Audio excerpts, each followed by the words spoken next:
Hi, everyone. I'm Lindsay with the Real Estate Network, and today we have Bryan Bercik joining us.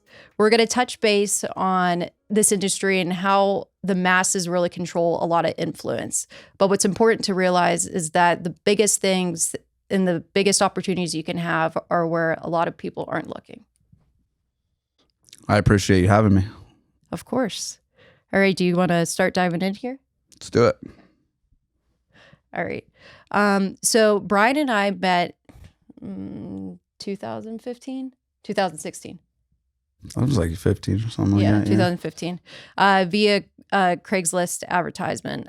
So I originally posted it because I was trying to gain clientele that was repetitive, since I was more new in real estate as a realtor, and I was just trying to get like a really good rhythm for my business. And at the time, flipping and rehabbing was like the big hot commodity that a lot of people were latching on to. Yeah, no doubt. I mean, I was same thing. I mean, I was early on in my career as well. So, real estate guidance on ARVs and, we understood the construction side to some degree, nowhere near as what we do now. But, yeah, I mean, it was, back then it was definitely one of those facets of real estate, which was hot, and it was something that we all kind of wanted to get into and spread our wings in. And, but yeah, we definitely latched onto that, and everything kind of went from there. Mm-hmm. Yeah. And what was interesting, like before I even got my real estate license, I actually went to a flipping convention, Fortune Builders.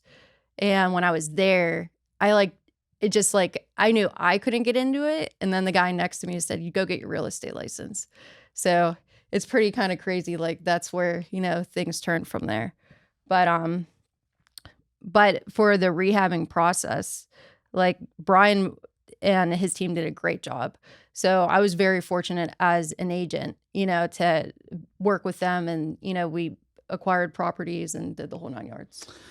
Yeah, I mean, I got the same start pretty much. So we went to, the same kind of Fortune Builders thing, and went to the seminars and kind of got started that way. Never really had any dreams or ambitions of like being a real estate agent at that time.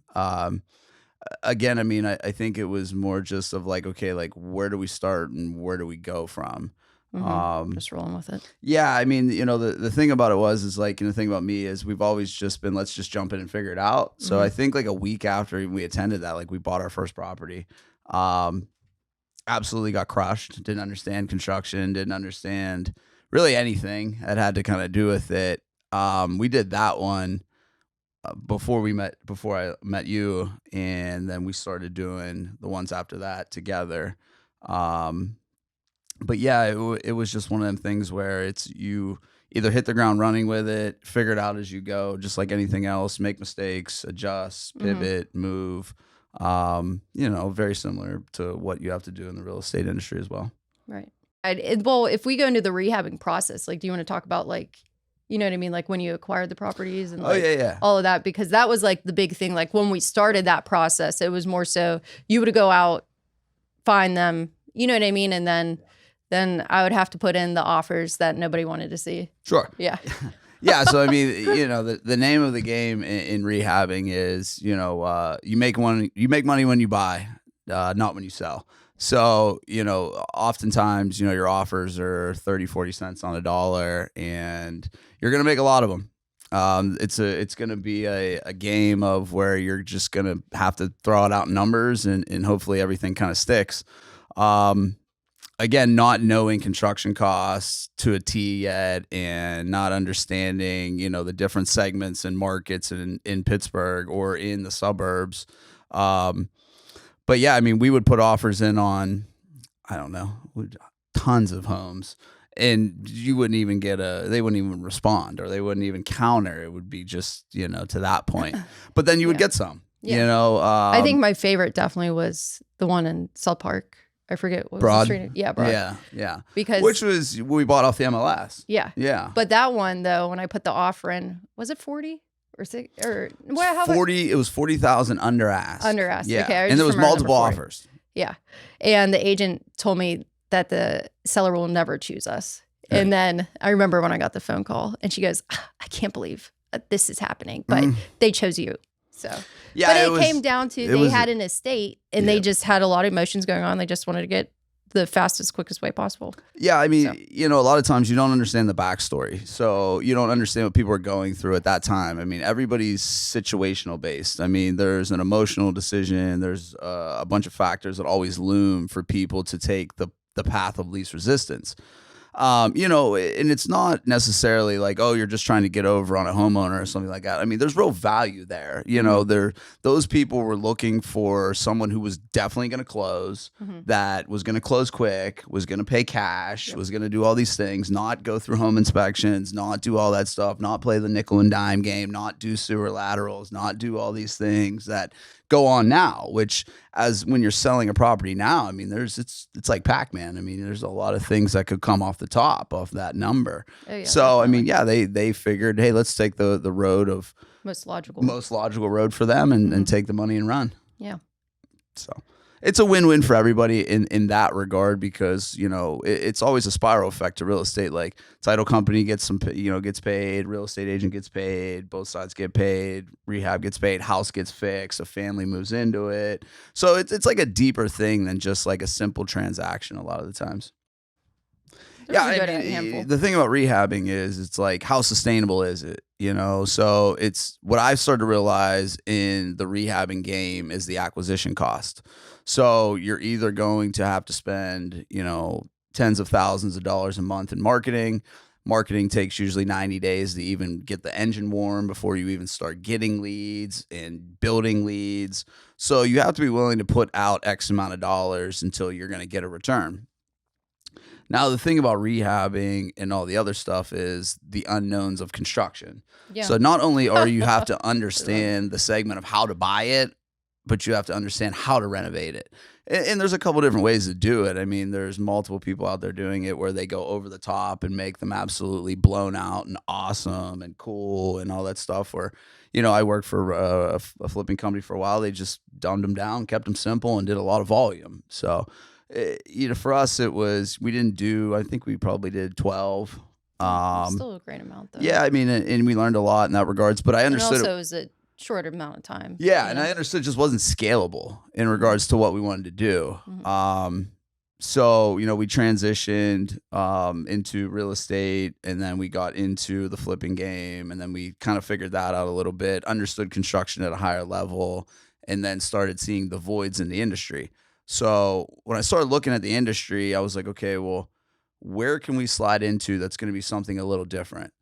And I'm like, well, I don't know any builders that are like in their 30s, or at this age. Or at the lower, or like the mid-price point, right? At a mid-price point, right. And versus just like the large tract builders. For sure. And can compete at pricing with the tract builders. Right. So, there you go. Yeah. We kicked the idea around of, getting into new construction. I spoke with some friends of mine who introduced me to my partner now. And then, I talked to you, and we all kind of met and sat down in a restaurant. It's kind of a wild story because, like, looking at it now and where we've all branched out to, it was just pen and paper on a napkin.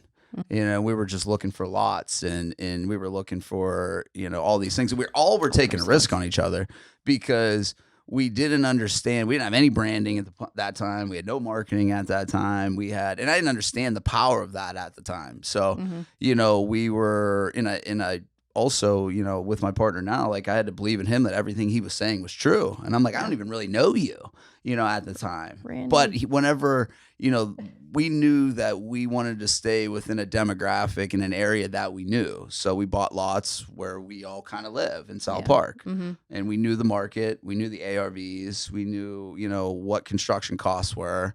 And whenever we kind of got into that, it was, and the craziest part about it is the lending side of this story. So, like, I just think of Ryan at the nobody wanted to lend on these lots because they're dirt. And, we were asking for, I think it was $650,000 to get started. The lots were only 20 a piece. I think we got them 22. And then we had to go to variance hearings and we had to do all these different things. And we got denied on one. But I went to my, my money lender that I've used from the very beginning from rehabbing and earned, which was a very smart and choice. earned his respect from, borrowing all that money and paying it back and doing the right thing. And he did not want to lend on this. Like nobody wanted to touch this. Was it the first new construction? It was the first new construction they've ever done too. Yeah.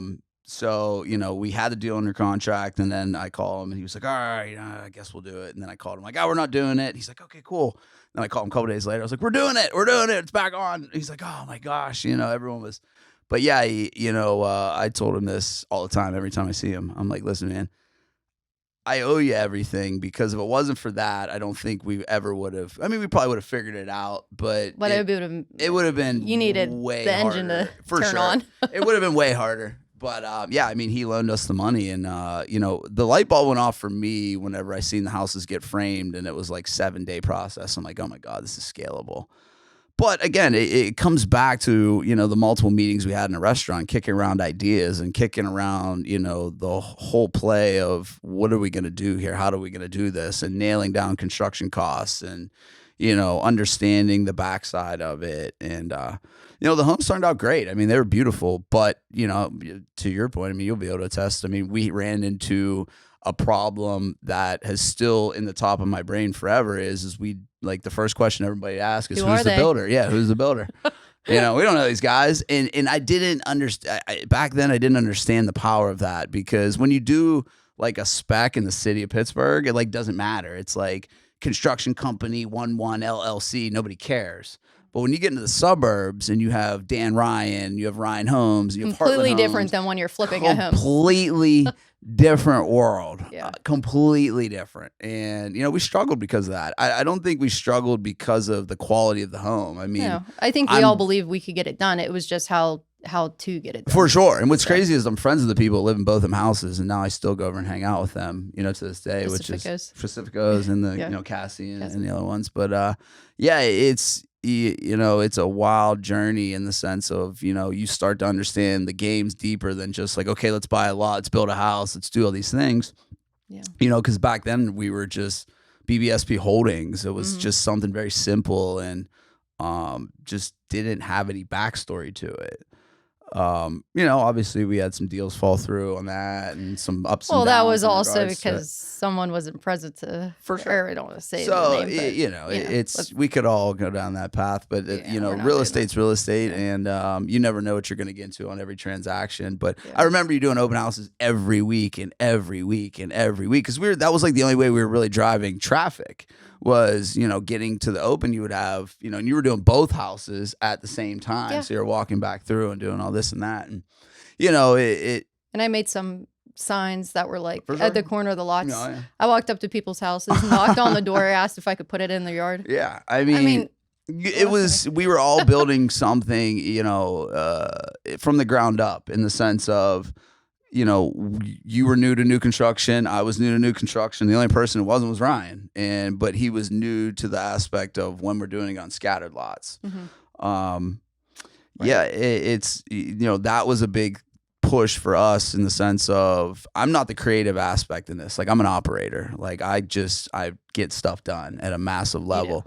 You are very creative in the sense, and that's why whenever Hemlock kind of came along, like, you were a major part in the slogan to it and the name to it, because for me, like, I just overlook it. I'm like, just keep going. We got to get stuff done. We got to do sales. We got to do this. We got to do that. But that's what makes you, and that's great. For sure. And but the aspect of it, and like I said, with top of mind is with the branding, it was so important to get that aspect down. And now, 5 years later, I understand the true importance of it, because you've built a brand, and that's always been something from the start that you've envisioned and you helped me achieve, and propelled us to a level of success that we've all been able to achieve. And which is a great point to you. You're not only just an operator, but you're also a creative mind and a visionary to have these ideas and be able to implement, because most people can't. Like, they'll have the dream, but they won't have the drive, because we're all going to fall on our face a bunch of times when we do this. And I mean, I still fall on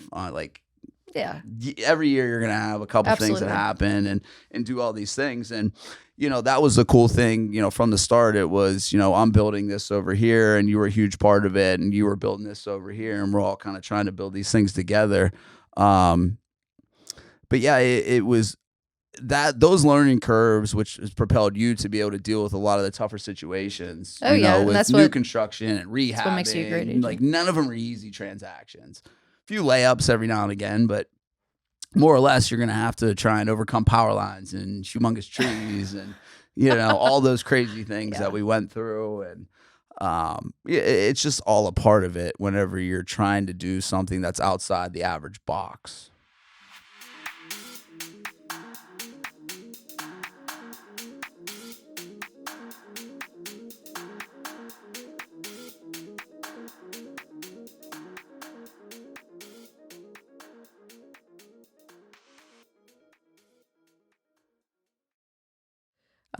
Do you want to go into how you're touching base on how you're an operator? Do you want to go through like your experiences like for the first few homes for Hemlock as you're going through like the process of coordinating people, the payments, and like all of that? Yeah, it's it's a delicate situation Because this is where I do look up to you. Yeah, it's a delicate situation in the sense of like Yeah, what 'cause you're you're willing good at to this stuff. really do to chase your dreams. There was a moment in time I remember like when, and I had a lot of failures in real estate and a lot of failures in construction and a lot. I don't think I really, out of probably all those renovations, I mean, we probably learned more than we really earned. But again, you can't put a value number on the education that you're getting while you're continuing to do this. So we were building those 2 houses, and then we came across a couple lots in Moon, and then I went back to my money lender and said, "Hey, I need another $650,000." So now we're at 1.25, 1.3 million, and Applying pressure.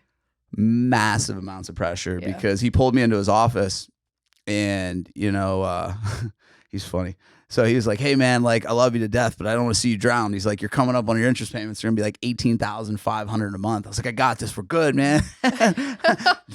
Ridiculous amounts of money. I mean, it was a really, really, truly a large sum of money at that time. You're running through your life savings to keep this thing afloat. But again, I knew like we built great houses. Like that was not the problem. It was not the problem of building great houses. It was the problem. We had a branding issue. We had a comfort level of people purchasing correct. a brand new home. And we need right. And nobody knows who you are, and that was the problem. So I always knew like if we can just keep building them and building them and building them and building them, like this is going to take off for sure.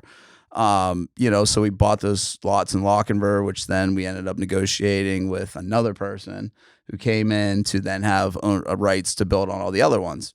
The cool part about this is where this all kind of shifted to, we came to realize after we eventually sold the first 2 homes that the interest paid on the builds was taking away all the profit.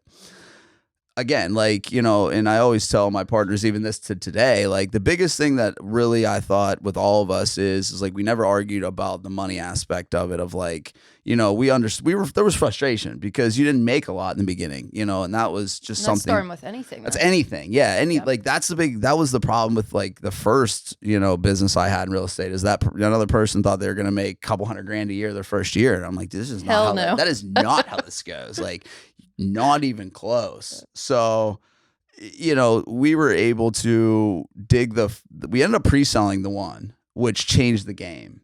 We still had the interest on the house. We knew it was secured and going to be paid right when it was done. So that was a cool thing to learn early on. And that was like our 3rd house built. And to be able to walk it through with clients and understand how to pre-sell and understand how to structure that deal and, get the subs there on time, because that was where my partner brought all his value. Was he came from a large production building company, brought all the subs. I brought a few, and we had Steve who was hands-on the construction. Right. Everybody played the role, and that's still to this day, like everyone stays in their lane and does what they do. But for me, like I'm in the background with the finances, the budgets, the money, and making sure that we're on track for all that stuff, reconciling books and receipts and making sure everything's accounted for. And I mean, you're talking at that time, I mean, we were building houses at 225, I mean, which is unheard of now today. I mean, it's just crazy. A lot has changed in a few years. Yeah, I mean, you're managing, it was the first time we were like strictly managed over $1 million and did all that stuff. And, you had to learn that process, and you had to learn the number side of the game, and, being and then trying to continuously push schedules and get people there. And, and it's a lot. I mean, there's a lot of moving parts. And, we were able to, after that first pre-sale, it was like the light went off. I'm like, oh man, we got to pre-sell the rest of them. Like, this yellow is just, door. Oh man. And everybody clowned me on the yellow door. That was the craziest part. Like, I wanted to paint the door yellow in South Park. It was like, no way, stupid. And then those, I just was thinking of the masses, but sure enough, those clients came to South Park and seen that house. Yep. We did the same color scheme. Yeah. We did the with same the yellow door, though. with the yellow door. Yeah. So I still bring that story up. But yeah, I mean, I started to understand that like new construction is really scalable and really systemizable, whereas remodeling is not. And we still have a remodeling division today where we do a lot of projects, and it's still very unscalable. New construction, you're able to have a plan, and we now know that once you get out of the dirt and you're in good shape, it's just off to the races, because the rest is just rinse and repeat. The dangers in the dirt and all the stuff you're doing in there. But yeah, whenever we, kind of did those ones in Lochinver, it was a really great opportunity, which then propelled us to be able to pre-sell all the other ones too, which was cool because we finished out the neighborhood except for the one lots that weren't ours. Once one sold, though, it was easy to it was pushing. easier for sure. But then again, we were in the process of rebranding and doing all those things and trying to come up with a slogan and trying to come up with all this stuff. And then we're trying to sell houses, and we're trying to like pay interest payments, and we're trying to get all these things done. And, it was, we had so many talks here about like, the future and what we're going to do, and each of us and in our interests, and it's, it's cool to see nowadays that we still followed through with all of that. Yeah.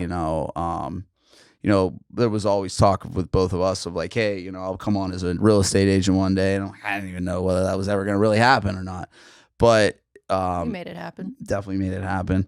But and then we went and we ended up catching a massive break, with the one in Wexford, and being able to build $1 million house for like I think it was like our first pre-sold, like true pre-sold house, that we was with someone that we work with, hand in hand, which was super cool. Yeah. But that shows you the power of the network. And that shows you the power of relationships. For sure. No doubt. Mm-hmm. And relationships for sure, because that person had built with a track builder and didn't have to take a chance on us, but believed in us and you brought it all together. And it was an amazing thing. And it was a great marketing opportunity for all of us to be able to build a house of that magnitude with like your number 5. Yeah.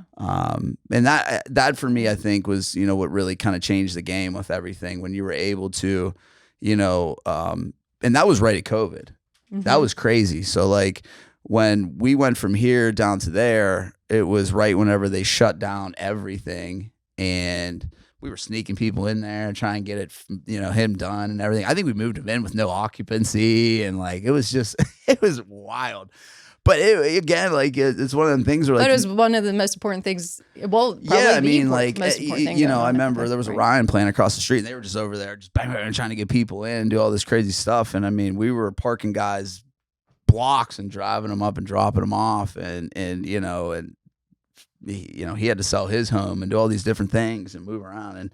But again, that's what this game is. It's you see the problems, you adhere to the problems, and then you figure them out and make it work for the client every time. And there's a lot of pressure to that. And that's in real estate as a real estate agent, or in construction, or whatever you do, because when you work for somebody and it's pre-sold, or you have to have that person's best interest at heart. Because if you don't, you're going to make decisions that are going to go against your morals and your values, and they're not going to take you to where you need to go. Clients are our bosses, is what I was That's saying. it. I mean, just because you have own a company, lot of bosses. Oh my God, I have more bosses now than I did my entire life. Yeah. And it's one of them things where you got to understand that these people put full faith in you to get something done, and you can't lose sight of that. I tell everyone on the team all the time, like, this is bigger than a house. Mm-hmm. Like, it always is. It's a future, and I said that. I was like, how crazy it is that like 30, 40 years from now, like, somebody might flip this house. Like, it's wild, to even go, and I always go back to the moments when we first built them 2 houses. I mean, there was a moment where like I just stood there in awe of like what actually happened. And we were able to put all that together into, that's a level of construction that most people can't fathom. I mean, ground up construction scares the shit out of mostly everybody that is like in a construction world, because it is just not easy, and it is extremely difficult to manage, the dirt and the excavators. And thank God we had everyone on the team at that time was all friends and family, and everyone was close together on it, and we all, pulled our weight. And again, it's the loyalty to the people that started you. Right. And we talked about this from the start. Like, you could go anywhere in the world, but why would you ever turn your back on the people that helped you? Yeah. It comes back to me with getting my license. Yep. You guys fought for me for that. Yep. You, Sev, Kathy, everybody helped me get it, because, it wasn't easy for me. Mm-hmm. But you don't turn your back on those people, and you keep fighting for the greater good of what you have going on in your relationships.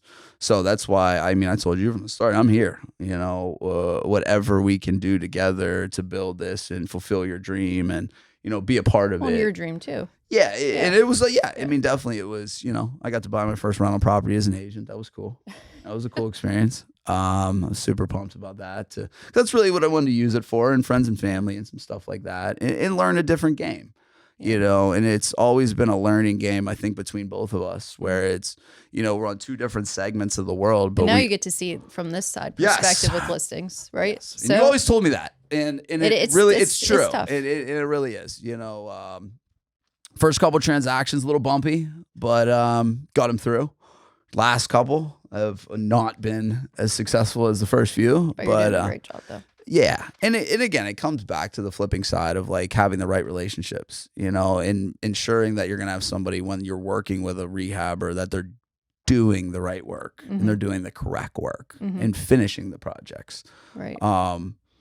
But yeah, it's the growth in all of this has been, just amazing, from, the back room here at the brokerage to what you've turned it into, and all these things, and to, be even right across the street from each other for a while and watch the growth and watch the game. And, it's truly been a blessing for it all just to come full circle. And I tell people all the time, I'm like, what's Blaze Trust? I'm like, it's a boutique brokerage out of Castle Shannon. And, I'm like, check it out.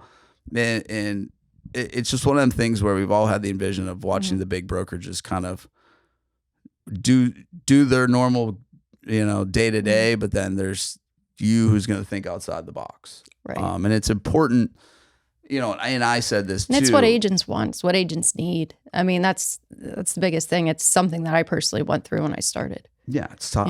It's very tough. And I always say to anybody, like, you got to believe in the jockey, not the horse. Mm-hmm. You got to believe in the person who's driving the ship. And that's why I would no issues coming here or doing any of that, because I've seen your work ethic from day one. I've seen the sacrifice. I've seen all the extra work that even may have gone unnoticed at that time. Reflection is a powerful thing, because you look at certain situations and you're like, man, when you're in the moment and you're stressing over money or finances or growth and all these things, it's a very selfish act.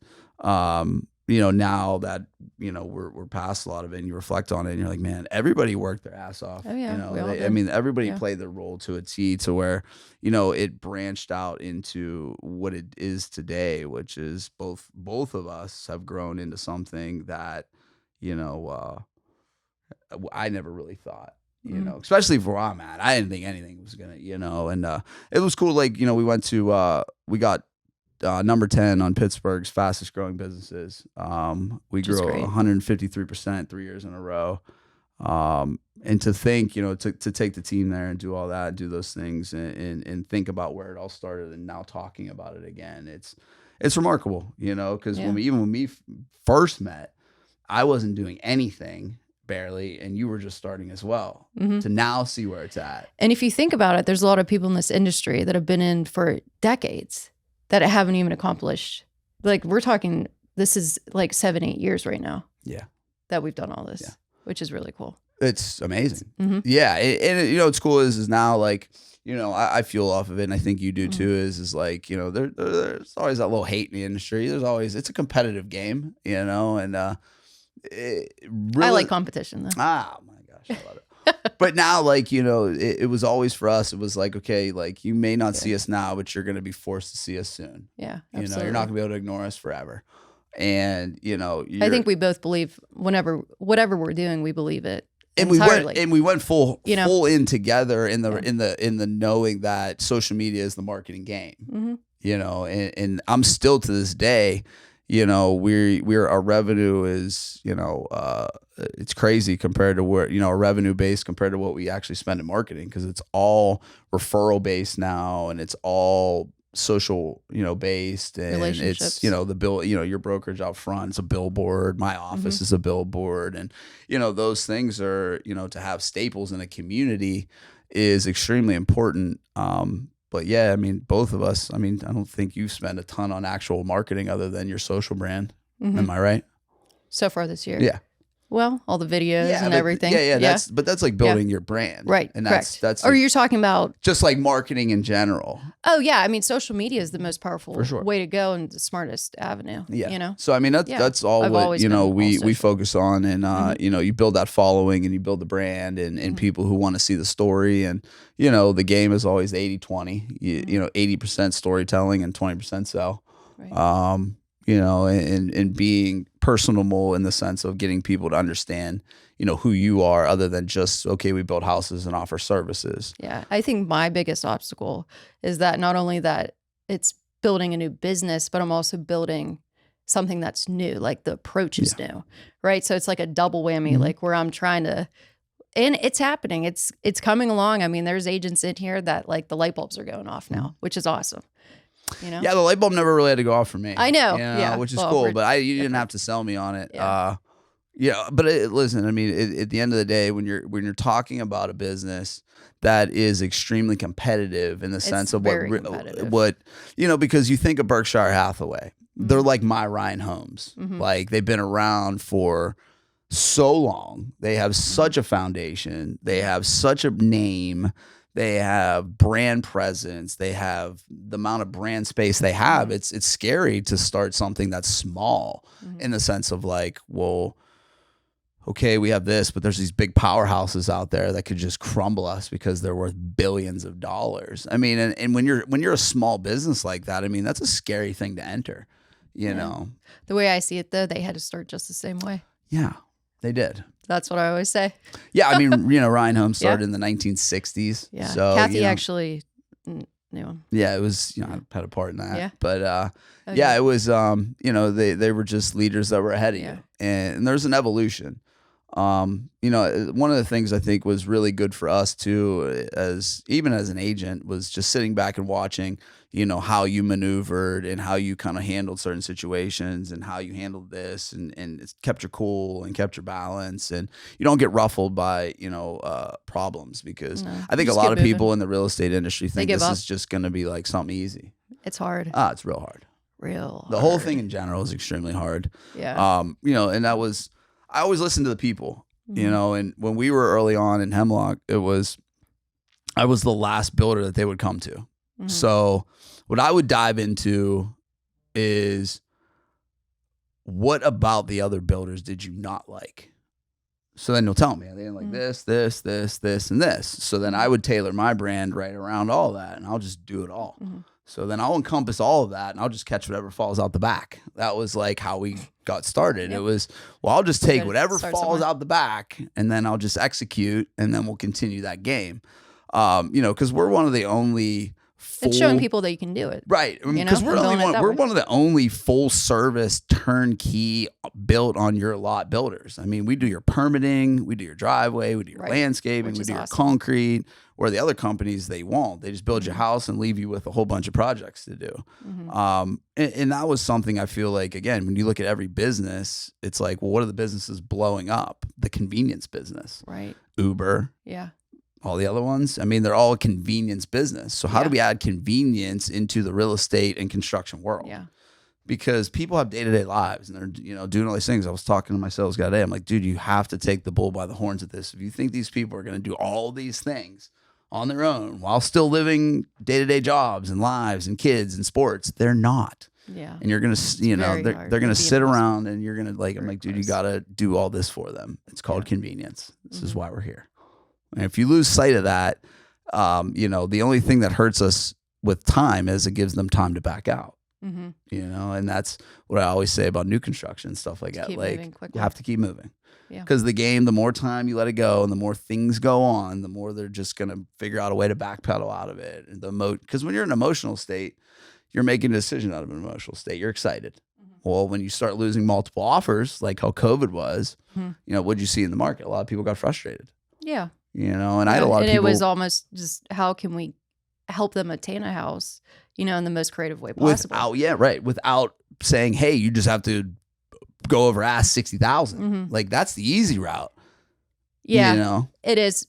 But at the same time, there was ways I personally, like if you weren't waiving inspections, you know, you could do like a shorter time frame. Like there was a lot of ways. That's what I always say. It's not always about the sales price. Everyone focuses on the sales price all the time. It's the terms. Like the terms are, even when I'm helping a seller, I'm like, the terms are more important than the sales price. Of course, your numbers have to make sense. But that also just is black and white telling you how your transaction's going to go. Yeah, it's education, you know, and that's what we've always kind of talked about all this time is like, well, how do you educate everybody to understand? You know, so everybody right now is like, oh my God, interest rates, oh my God, they're 7.4. Yeah, but I'm like, if you're paying all right. $60,000 That's what I said. COVID, so I'm like, all right, but I'm like, so do some research then. Right. So Blackstone is predicting that as every 1% interest rate goes down, 5 million new buyers are going to come into the market. So what do you think prices of homes are going to do? They're going to skyrocket. So you're going to have a short-term loss on your interest rate for maybe 2 years until it comes back to a 5. Then you can refinance and be in a better position and catch the appreciation. Correct. Because when interest rates go down, you are going to see home prices absolutely explode. And then you're going to sit there and say, well, man, I wish I wouldn't have waited. Right. Yep. But people can't get over the short-term hurdles of, oh, the interest rates. Short-term thinking kills. They're not 2.2 anymore. I'm like, they should have never been. Like, you know, we did ourselves a disservice. We put ourselves in this position. So, you know, that's I'm sure a lot of the stuff that, you know, we go through as realtors for sure. Oh, yeah. And we definitely do it in construction and breaking it out, laying it out to them. Like, listen, remember when you didn't build pre-COVID? Well, you cost yourself $250,000 because that's what prices are now. Yeah. And that's what's going to happen to the real estate world whenever interest rates go down again. Because when you shut down the country and you pent up demand, and then when you bust it loose, what do people are going to do? They're going to spend. That's what they're going to do when they have access to capital. Yep. So when it happens again, you're going to see home prices do the same thing that happened during COVID. You're going to see 50 offers. I'm telling everyone right now, like if now is the time to buy. Yes, for sure. Yep, that's what I've been telling everyone. I'm like, because the grand finale is yet to happen. Oh, it's coming. It's totally coming, and you know, and you're gonna miss out on an appreciation period that could change your life, right? You know, and that's why, like, you know, playing the scared game and playing the uneducated game in real estate and construction is what will crumble most people because they're not. Because they just wait around instead of saying, how can I make this work? And let's be educated. Let's tell our clients. And not willing to take anybody's, you know, word on anything that's been in the game for a long time. You know, and again, I was reading some statistics of how many realtors got into the game during COVID and then fell back out. Yeah. You know, these times weed them out though. That's what we say. Weeding them out. Yeah, I mean, it's, you know, it's an extremely difficult world to maneuver because there are so many of them. You know, it's a little different, and this is what caught me off guard the most about being a realtor compared to a builder or construction. Whereas like remodeling, our remodeling division has to compete against 7 million companies. There's 8 million remodelers. Our new construction company only competes against 5 because we're in a small pool of people that do what we do. Then when I got into being a realtor and I was looking around, I'm like, oh my God, there's millions of them. I'm like, everybody has a family, friend, cousin, niece, uncle, aunt, somebody knows somebody. And that it's been a lot more difficult than I really thought it was going to be. And that's why we're focusing on branding here, because that's where it's going. Do you see how everyone's like just lost? Yeah. Not lost, but you know what I mean. And that's been one thing for me that has really kind of, again, taught me the lesson of branding back over again. Right. Of understanding the importance of, building that brand and building not just the relationships, but again, it's, what are your focus on in the real estate sector? It's even the same thing in construction. We're streamlining again. We're getting away from, we're only going to do kitchens and bathrooms anymore in remodeling. We're getting rid of all the other stuff because it's just not what we're tailored to. Right. And same thing in real estate where, we understand your lane. You understand what your focus is. You understand what you're good at, and that's what you focus on.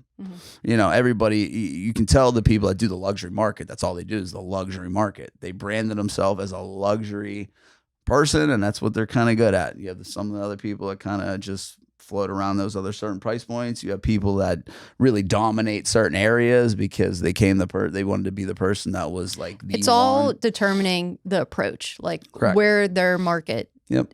Where they want to focus on the target market. And I think you could even, attest to this, that most people are just extremely scatterbrained when they first get into real estate. Well, it's trying to find your path. Yeah. It's trying to find your path. What are you good at? Where do you want to focus? It's really trying to nail that down. But I think, anyone that is focusing on building a brand, like obviously it takes, just like with Hemlock, it took time, right? So, but it's implementing and having the right tools and having the ability to clean market here at Place Trust.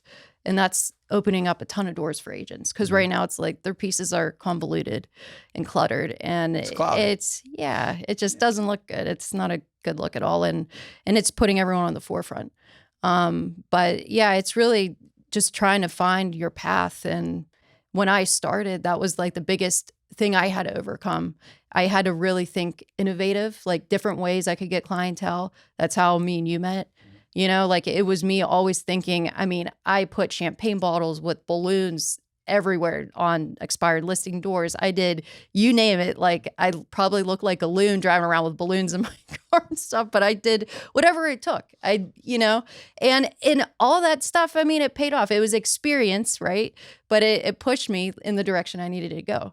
Well, that's how you win. And that's why it was a no-brainer for me to come here because, I seen it from the start. Right. And like I said, I've seen you, all the extra effort that you had to do, not just put a for sale sign in the yard or sit at an open house or, all the things that people think this is just about. I seen a ton of extra work go into all of this stuff. And that's what makes this special is when you're willing to put in that extra work and you're willing to do whatever it takes to win and you're extremely patient. And also trusting your gut, just believing in whatever you're doing, whoever you connect with. Because that was the main reason, like I think both of us are doing well and did well, is that we just really took a chance on one another. Yeah. And for sure. You got to play for a different meaning. Like I always say to people, I'm like, if you're playing the game for money, you're going to burn out. Nope. Because there's something way bigger than this. Oh, yeah. And I think both of us agreed early on that legacy is the game. Yep. We're doing this to show our kids and our families what's really possible. And we lead from the front. Yep. We put the work in. It's not, hey, we're just going to build this thing and you go play with it. Like you're in the middle of the game, still being an active agent, showing everyone how it's done. I sit in the conference room in my office. So I'm in the middle of everybody and I'm there. I'm in the trenches. Have a whole other limelight on you of people that are like, yeah, you're the best of the best. I'm like, I don't know. We're still working some kinks out, and it's being open and honest about it. Right. Yeah. That's the best way to be. Yeah. Where it's like, we learn from all of our mistakes. Do we still make mistakes? For sure. Are we still working out the bugs of this thing? We probably always will be, and it's the same as you. And when you're growing this to where you want to take it, and that's an interesting topic. So, and I kind of want to, do you mind if I ask you a question? Sure. All right. So, the long-term, what is your long-term goal for Place Trust? Let's call it 10-year. So I love the fact so with the goal right now is to have, like the 50 agents, right? if it were to grow to where it is a franchise eventually. But how I'm going to keep the quality is where I'm going back and forth in my head with the model I have built, right? Do I want to scale it to a very large, franchise? Absolutely. But it would be tackling on how I would do it. I mean, I'm all about, I don't compete. I'm not competing with any brokerage here in Pittsburgh. I'm not competing with any brokerage in Pennsylvania. I'm competing with myself and something that's bigger than me. That's why I've trademarked Place Trust. That's why I'm trademarking it in Italy, other countries, you name it, it's going on. So that's where I have the big picture in mind, but it's also perfecting how it is, because I'm someone, when I do something, I want it to be done correctly. And right now it's perfecting this routine, this foundation for this part here, and then magnifying it and, getting to the level that it needs to get at in order to start making it bigger. Yeah. So. I mean, and all those things are, yeah, I mean, it's great that you're trademarking in other places so you could, the game is chess. Mm-hmm. How are we moving the pieces? You got to think in the forefront of like, okay, you're going to go to other markets, you're going to go international, or you're going to do all these things. Could you? Maybe not. Who knows? But why not have the option? Mm-hmm. And that's always what we battle back and forth at, even at Hemlock, is like, well, where do you want to go? What do you want to do? And, there's a tipping point to all that. It's, how much construction can you achieve? What's scalable, what's not, what's sellable, what's not. Construction companies are extremely tough to sell unless you're land heavy or you're acquisition heavy or something along those lines. But, right. And I'm with you. Like, I don't, do you want to turn into something that's sellable? For sure.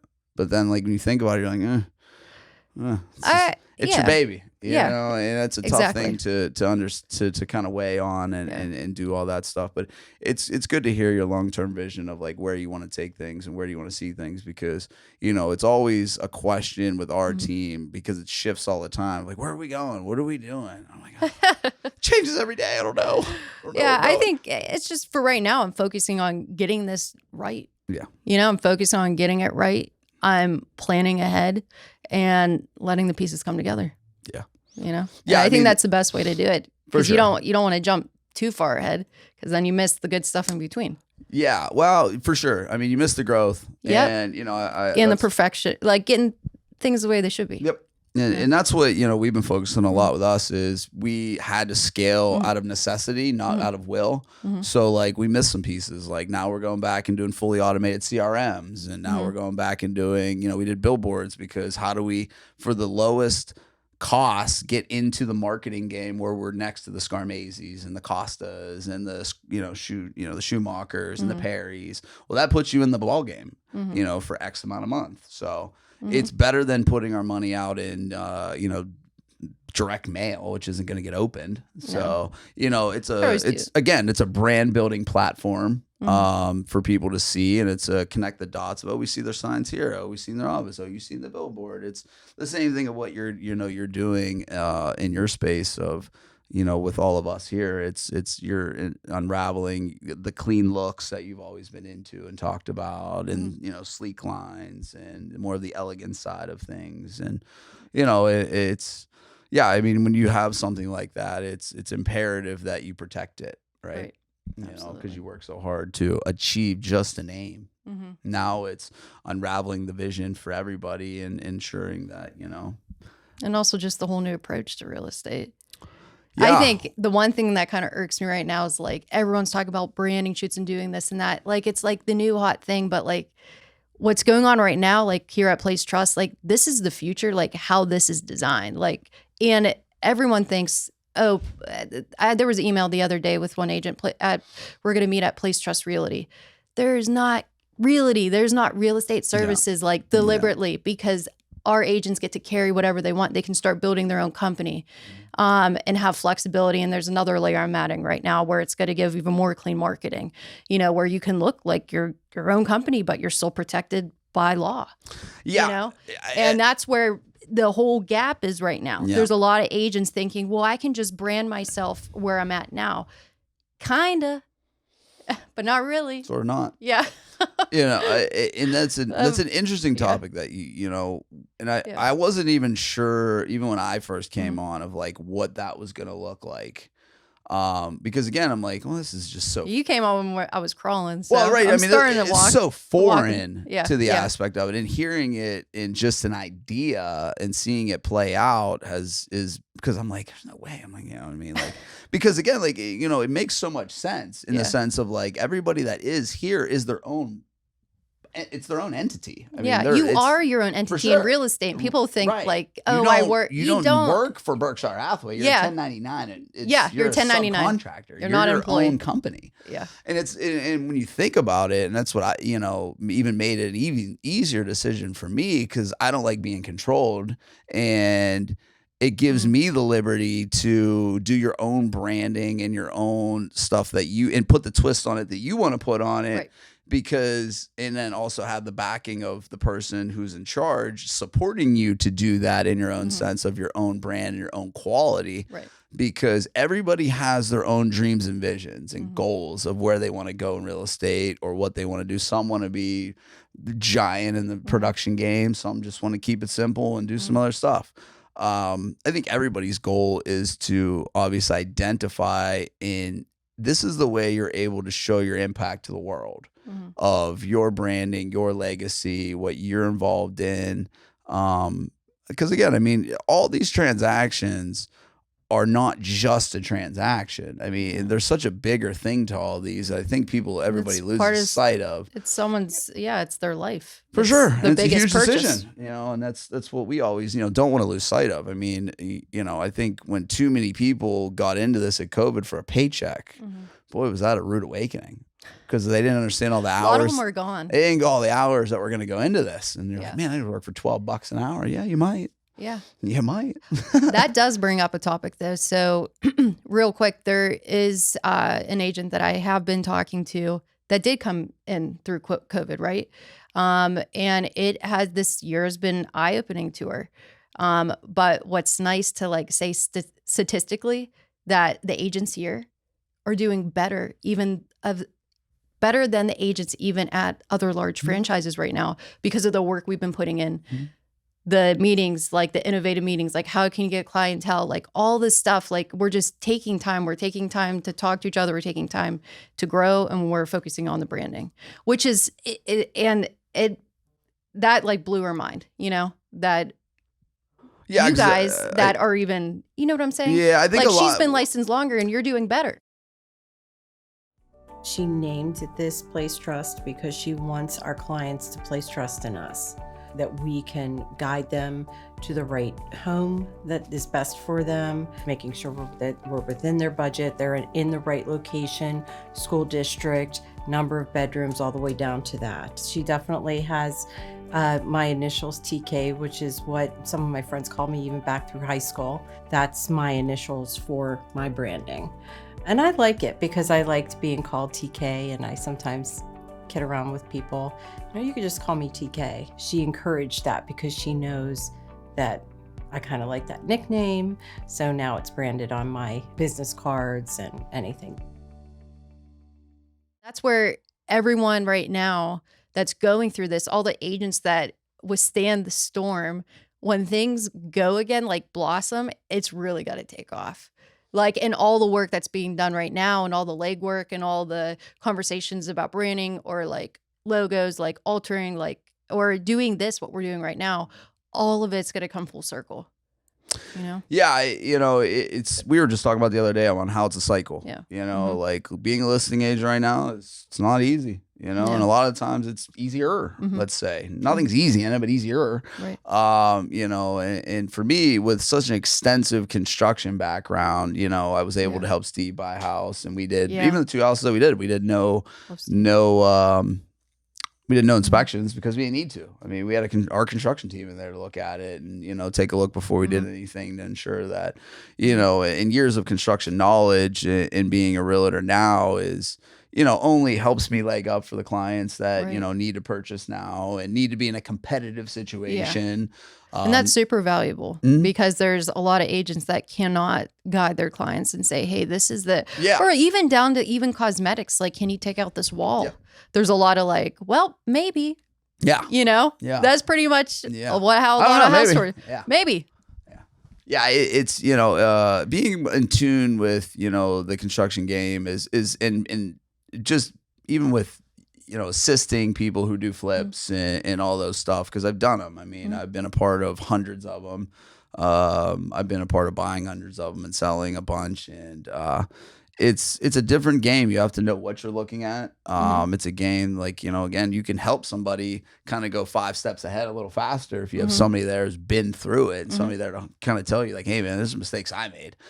This is what you should look for, and it's imperative, and it's been nice to kind of help some people do that. But yeah, it's, all the, as far as like being the agent, it was different on the side of, like you said, I mean, what all truly goes into it. There's a lot, and it's been fun. My biggest thing for me is I wanted to get into this to learn something new, learn a different aspect and approach to real estate. Because my world's so construction oriented now that I almost like reverted back where I lost my real estate start, but I'm just fully ingrained in construction now. And it's nice to jump back into real estate and, check out the MLS every night in case I want to buy something and do all that. And that's been a really cool thing too, is like, when I got to buy my first rental property and I got a commission on it and I did some things and, it was a powerful. It was cool. Yeah. I mean, I got to do both worlds. I borrowed money from Chris. I bought it. I got, bought it through on the MLS. The brokerage got some money. I got some money. We all won, and I refinanced it and I got a good tenant in there and it's fun, and that's, primarily for me was a big thing is this, having the easiness of just going to look at some stuff that I wanted to look at and, also assisting people in my circle, and being of value to the people around me. And when they need to buy and sell and do all that stuff, I'm certainly here for you in guidance of that. And that's really anybody. I mean, anybody that I know and everyone that I talk to, it's, that's how you kind of get stuff, right? Is you're having a conversation, like, I'm thinking about buying a house. I'm like, oh man, we've known each other for 12 years. Like, I got all this experience, and you hopefully that them people will, take you up on your shot and you can perform. And that's, I think there's a lot of frustrating times, and there's going to be frustrating times because this market isn't easy. And I think people, need to know that the next couple of years are going to be tough. I mean, we talked about this, in depth of like how I started in COVID, you were starting right in the midst of, then you were starting in an even harder market for real estate. And that's what builds true operators who are able to maneuver through times and are able to and it gives you more secure foundation once you get through it. Well, and it also makes people believe in you whenever you're able to come out the backside and everybody's stronger. I mean, it really is empowering to everyone who's under you to watch you, because they're all confused, right? Like I'm even confused. I'm like, this is crazy. Like I've never seen a market like this, and and I've been buying houses for a hell of a long time now at this point. But, and I'm like, it's so varied from street to street and pocket to pocket and neighborhood to neighborhood and this and what's going and what's not. I mean, it's extremely critical that, and people now are going to have to put in the extra work and really educate themselves on what is going on. Because COVID comps aren't even a comp anymore, and it's not even just, so it's educating most certainly, but it's also putting in the work to like contact people, follow up with them. You like push every avenue, the more shit you put in the pipeline, something's bound to come out. And that's where I feel like a lot of people do falter. It's like they get lost on their phones reading or like this and that, and then they just call it quits for the day, or maybe I'll call so-and-so tomorrow, and they just never do it. And it's just like, and they think that by doing like a simple post, someone might call them. Like, that's bullshit. Like, that's not the way it works. Like, you can, most certainly, like the posts are good to do. Like, you need to have advertisement. You have to have presence. It's mandatory. But you need to do the other half behind that. you know, and that's where anyone that's doing that right now, that's where they're getting sales because so many people aren't doing it. They're literally just looking around. This market sucks. And then just complaining about it. You know, analysis paralysis, right? You know, you can read all the books, you can listen to all the podcasts, you can watch all the YouTube videos in the world, but if you're not really willing to take a leap and fall on your face, and you know, and who cares if someone says no, I don't want to do it right now, or you have to have an awkward conversation. You're going to hear no client. a hell of a lot more times than you're going to hear hell yes. Yeah, I mean, in this but game. you need to do it, and you'd be surprised on some people that do move.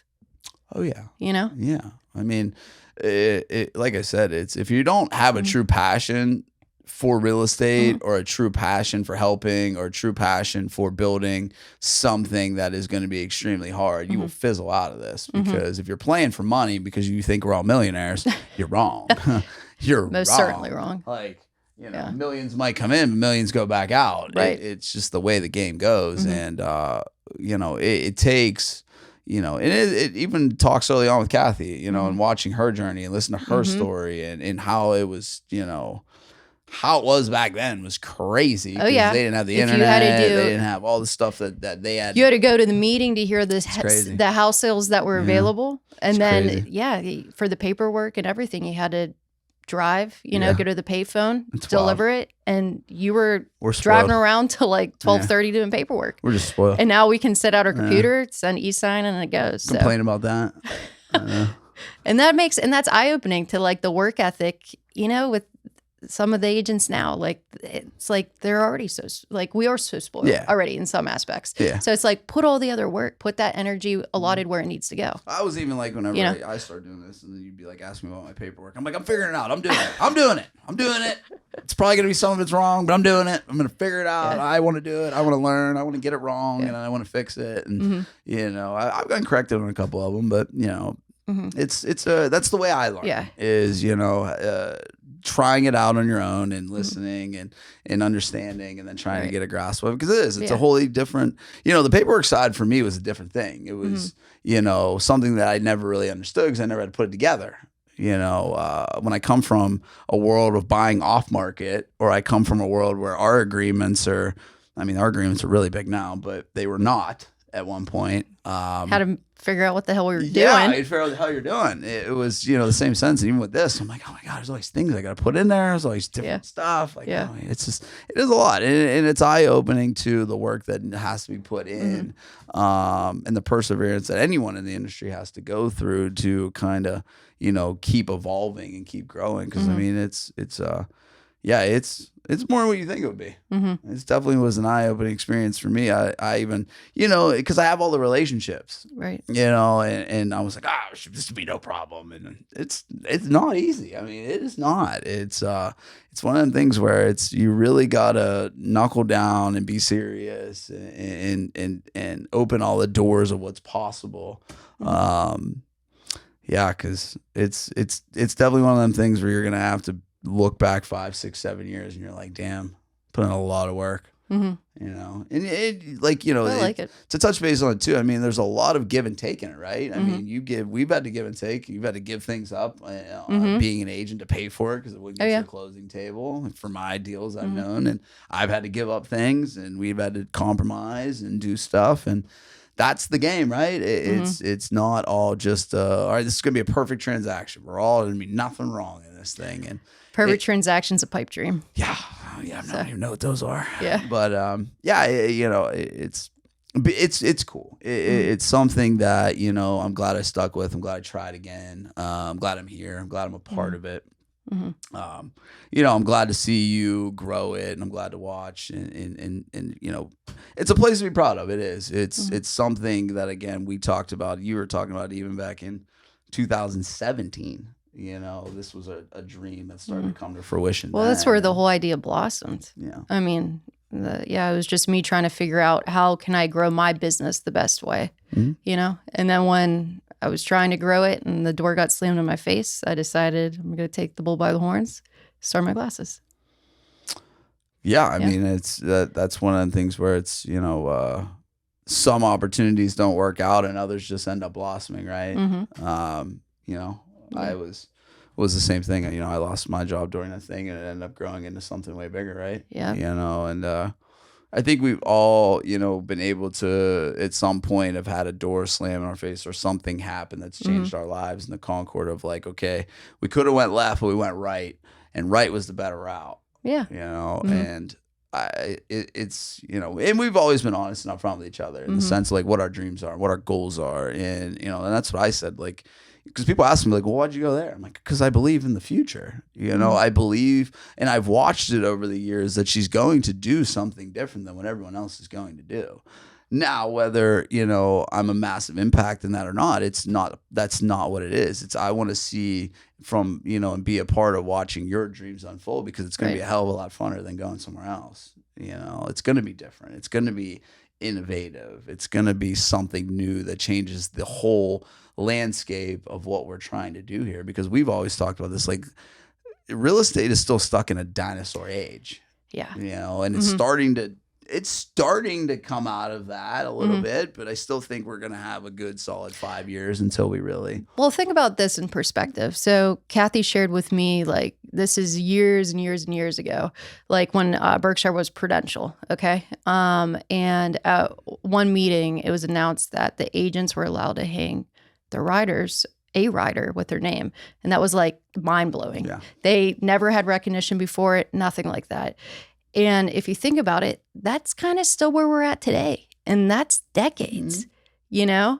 And that's like where we need to get away from that. You know, and that's the whole point of, you know, what we're doing I mean, now. I think we were talking about even the laws. Yeah. I mean, whenever Yeah. you tried your first thing, like how dinosaurish it is, and it's hard to break through that umbrella of how old school mentality all of this is.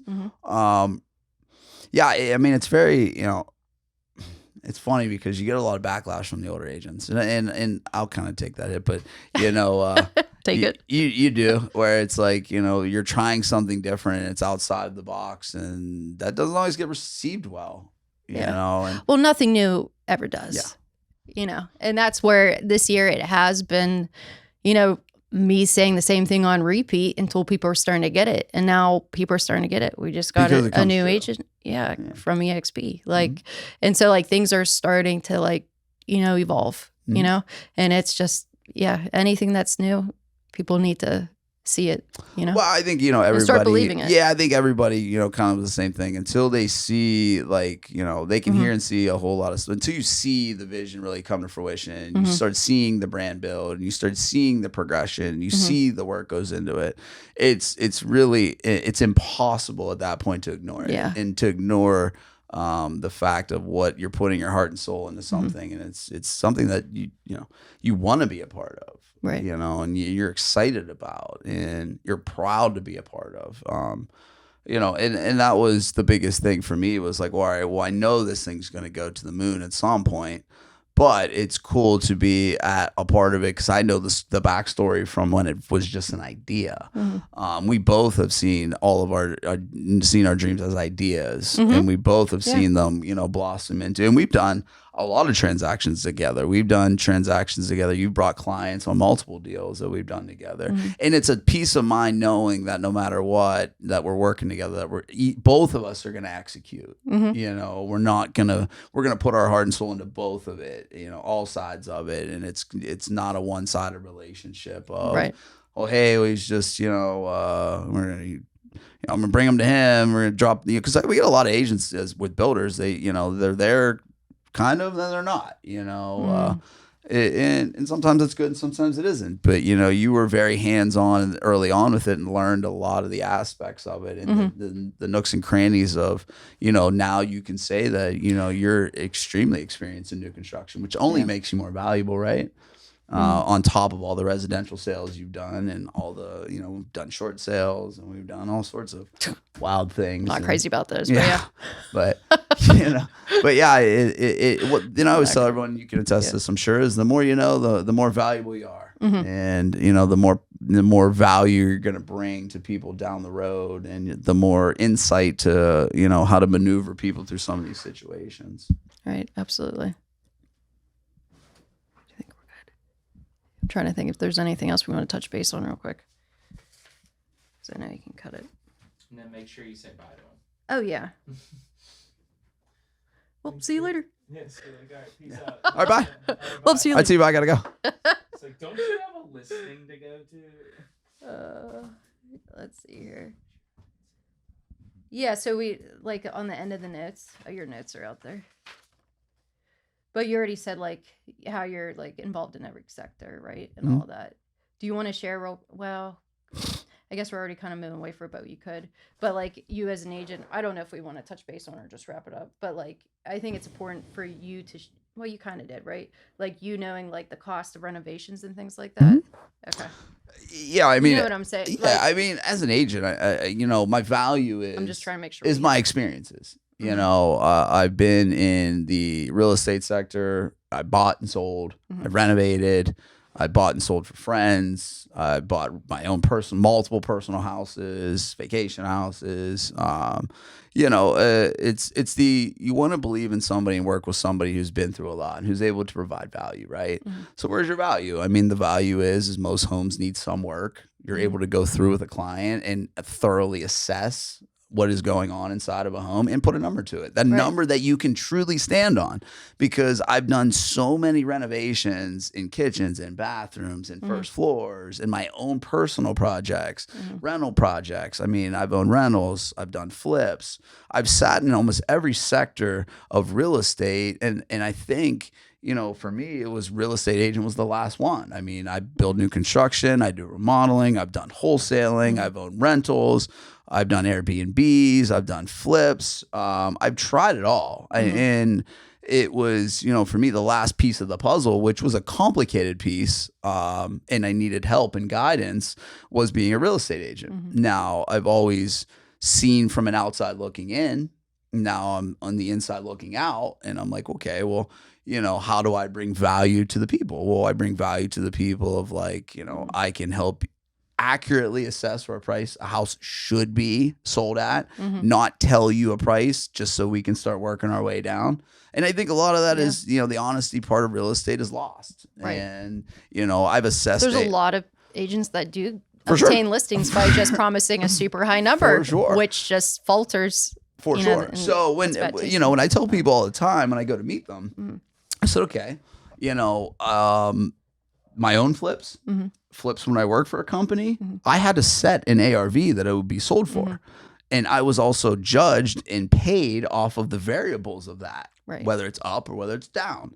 So I am in tune with where houses should be sold and at a price point that it can go in a good amount of time to where we're not, you know, price dropping, you know, and that's something that is very hard to overcome with some, you know, in real estate is, you know, but I hope that, you know, all the things that I've done and all the things that I've been a part of over the years will kind of ensure you that, you know, listen, I'm making a genuine good decision for you. Like it isn't just so I have the easy road out. I mean, I want to see us get to the finish line quicker than what, you know, it could be if we priced X amount higher.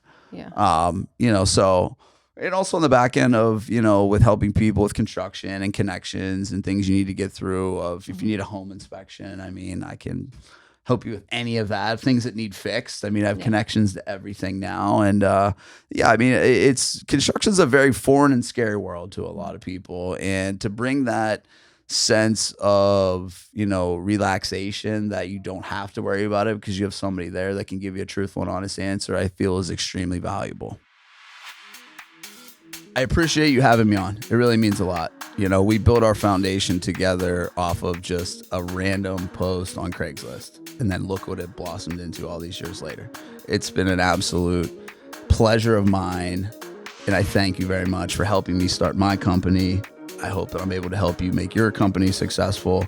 I think we've been able to follow each other's dreams very, very well. And I thank you very much for having me on. Well, thank you for coming on. And thank you for everything that you've given me. Like as far as guidance, you've given me a ton of guidance. And one thing I look up to you, and like, I probably have never said this, but like how structured you are. Like that's something that I've applied into my life every day. But I appreciate you coming on and